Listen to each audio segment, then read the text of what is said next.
ఒకప్పుడు రాజులు, రాజప్రాసాదాలు, కోటలతో, సత్రాలు, అన్నసత్రాలతో కళకళలాడిన నగరం ఒంటిమిట్ట. రాజులు, రాజ్యాలు పోయినా, కోటలు, బురుజులు శిథిలమైనా ప్రసిద్ధ పుణ్యక్షేత్రంగా టీవీగా నిలబడింది ఒంటిమిట్ట.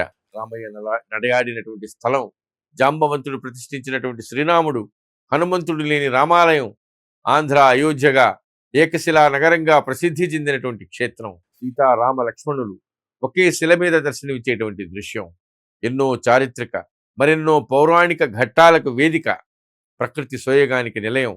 పరమ భాగవతోత్తముడు పోతనామాచ్యుడు కొంతకాలం నివసించినటువంటి ప్రదేశం. ఆయన భాగవతం పుట్టింది ఇక్కడే. ఇతర శ్రీరామ క్షేత్రాలు, ఆలయాలకు భిన్నంగా ఇక్కడ సీతారాముల కళ్యాణం పండు వెన్నెల్లో జరగడం ఏంటి?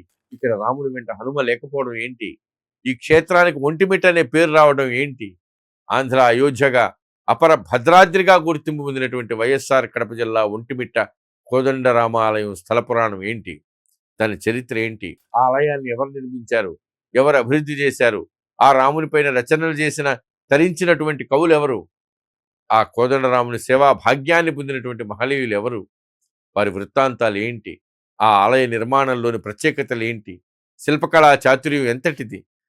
ఆ ఆలయంలో జరిగే ప్రత్యేక పూజలు, సేవలు, ఉత్సవాల వివరాలేంటి? పూర్తి వివరాల కోసం నారదా న్యూస్ తెలుగు యూట్యూబ్ ఛానల్లో ఫుల్ వీడియో చూడండి.